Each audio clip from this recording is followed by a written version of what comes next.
Hi, everyone. It was a time of turmoil. After receiving the Torah, Bnei Israel thought Moshe had died and sought to fill the void of his supposed death by creating an intermediary between them and Hashem. And thus they sinned with the creation of the Egel, the golden calf, which brought on disaster and near annihilation for the people until Moshe succeeded in interceding on their behalf. One of the fascinating results from Moshe's appeal to Hashem was that it brought on somehow an Eis Ratzon, a time where Hashem seemed to be very willing to grant Moshe's wishes. And sensing the opportunity, Moshe makes an interesting and cryptic request of Hashem. He asks, V'ata, now if I, Moshe, have found favor in your Hashem's eyes, please make it known to me your ways, and then I can understand you. The Gemara explains that Moshe wanted to understand why some tzaddikim, some righteous, prosper, while others suffer, and why some of the Rishaim, the wicked, prosper, while others seem to suffer. Moshe wanted to figure out the master plan that would explain the seeming injustices in the world as you and I perceive it. But Hashem told him that no one, not even Moshe, could see Hashem's face and live. At best, he tells Moshe, that he'll be anchored in the rocks and covered by Hashem's hand until such time as he says, "V'ra'isa es achorai," you'll see the back of me, ufanai lo yera'u, but my front will not be seen. Now, how will Moshe's new perspective of Hashem's back help explain the world's seeming injustices? Rashi tries to help us explain this cryptic revelation by citing the Gemara in Brachos, which teaches us that the back that Hashem showed Moshe was actually the knot of his tefillin. We reference this incident in a line towards the end of Anam Zmiros, which we state on Shabbos and Yantov. As we note, Kesher Tefillin Heroli Anav, he showed the tefillin knot to the humble one. And Rashi in Masechta Brachos explains that Moshe was shown the proper placement of the tefillin knot on the nape of the neck. The Talmud, in fact, states elsewhere that Moshe didn't understand what the knot at the back of the head tefillin looked like, and the Ribono Shel Olam showed him exactly how it was supposed to look. And what does that mean that Moshe didn't understand the knot of the tefillin Shel Rosh? What was it about the knot specifically that Moshe didn't get? And how does this relate to Moshe's difficulty in understanding divine providence? Perhaps we might come to an understanding if we ask this somewhat connected but apparently obtuse third question. You see, the main thing that appears to be at the root of the Chet HaEgel, the sin of the golden calf, is the fact that Hashem keeps finding the people to be stubborn. Right? Repeatedly, he turns to Moshe and he tells the people, and he tells Moshe that the people are an Am Kshe Oref, a stubborn people. Now, folks, Hashem does not offer this lovingly. And yet, as we note, not only on the Parsha, but also on fast days, Moshe took that very same trait of Am Kshe Oref, of stubbornness, and uses it as part of his defense of the people. And Moshe is successful with the argument. Now, how does that make sense? How can stubbornness be both a reason for the annihilation of the people and the reason for saving them at the same time? Rabbi Dr. Norman Lamb used to tell us that the trait of stubbornness is not good or bad. Instead, it's dependent on how it's used that determines if it's appropriate. If one uses the trait for good, then it'll bring out a positive result. But if one is stubbornly stuck on Hashem, it's a great thing. However, when one is stubborn against seeing his own thoughts, when serving or not serving Hashem, the stubbornness will ultimately do him in. Indeed, throughout every pogrom and threat against our people in history, and yes, today in current events, we declare Ata v'chartanu. We declare that you chose us, Hashem. Even the youngest among us know that it's in the face of our enemies who wish to wipe us off the earth. We're strong because we stick to Hashem.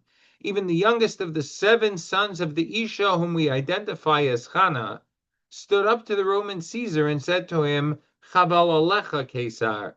It's a shame, woe unto you, Caesar, for trying to pull one off on Hashem. Now that's a stiff-necked trait that gets used for the positive. At the very same time, Elisha ben Avuya, known as Acher, refused to try to do tshuva because he couldn't see how he was going to be able to have his tshuva accepted.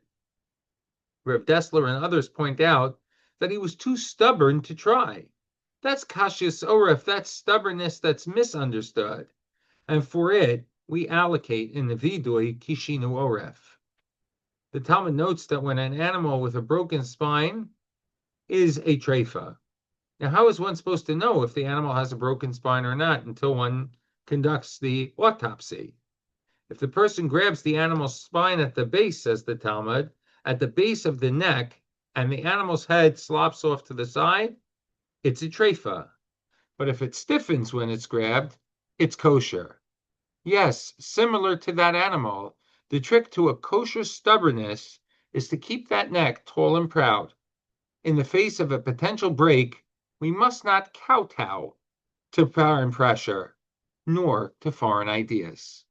But Rabbi Yamin Führer adds that Moshe was trying to understand how we're supposed to make sense of Hashem's world and be able to hold ourselves up when we don't understand his ways.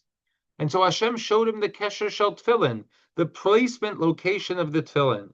And by showing Moshe that we place the Tefillin Shel Rosh on that very spot that symbolizes our ability to be strong in the face of momentary questions and not let ourselves be shaken by crises of faith. Hashem showed Moshe in those moments that in those moments we are able to be tall and proud. Hashem showed him the knot of his tefillin. In the intertwining of a knot, some parts of the straps are revealed, others are covered. Moshe was troubled by the seeming injustice in the world. Hashem showed him nothing's haphazard. Nothing happens by chance. Every event is the practical application of Hashem's will and Hashem's purpose. Rav Aaron Soloveitchik explained that the concept of kshe oref refers to a narrow-mindedness, a limited sense of vision.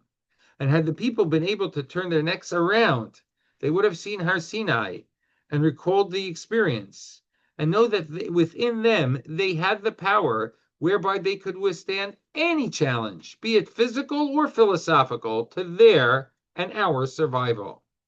But they didn't turn. They missed their moment because they didn't use their stiff-necked trait to their advantage. We too live life facing forward. We see confusion, we see tragedy, we have questions that seem impossible to reconcile. But behind us, where only Hashem can see the full pattern, the straps are tied into a perfect knot. Our job is not to see the knot. Our job is to keep the tefillin on our heads and to keep our necks strong. To remain an Am Kshe Oref in the best sense, stubborn in our loyalty to Torah, stubborn in our faith, stubborn in our hope.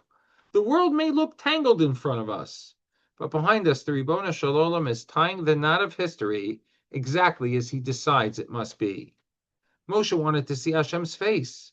He wanted to understand the world in real time. Instead, Hashem showed him the knot at the back of the tefillin. Because the secret of faith is that the meaning of events is rarely visible from the front. Only when we look back do we see how every strand was tied together. And so the message of Parshas Ki Sisa is exactly that. When life tightens around us like a knot, we don't panic. We hold on fast. We straighten our necks, place the tefillin on them, and remain stubbornly loyal to the Ribbono Shel Olam. Because one day when history is finished being tied, we'll finally see that every strand was part of the same knot. Remember, a knot only holds when it's pulled tight. And perhaps that's why the tightest moments of Jewish history have also always been the ones that have bound us closest to Hashem. Because the secret of Jewish survival has never been that we understood history. It's that we refuse to untie ourselves from the one who ultimately writes it. If we must be an Am Kshe Oref, then let us be stubborn about one thing above all, about never letting go of HaKadosh Baruch Hu. Wishing you and yours a Shabbat Shalom and a Shabbat Shalom to all.